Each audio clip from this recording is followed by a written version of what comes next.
Ferdinand Marcos Jr. was sworn in as president of the Philippines today. Succeeding Rodrigo Duterte as the country's 17th president, Marcos pledged to introduce education reforms, improve food sufficiency, and give full support for millions of overseas Filipino workers. Timothy Lee has details. Today, Ferdinand Marcos Jr.'s inauguration ceremony marked a stunning comeback for one of Asia's most famous political dynasties, 36 years after it was ousted in a popular uprising. Marcos Jr. scored a rare landslide victory in last month's election.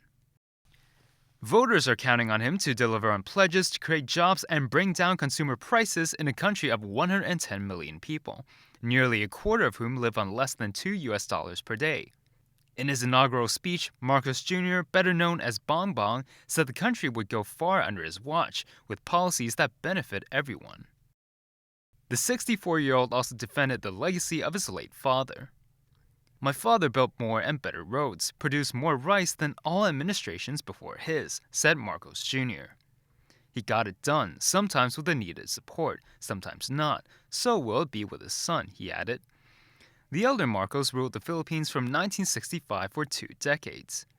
Almost half of that time was under martial law, helping him to extend his grip on power.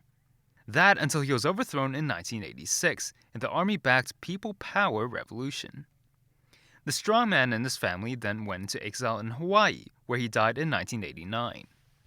Activists and survivors of the martial law era protested against Marcos Jr.'s inauguration, which took place at the steps of the National Museum in Manila.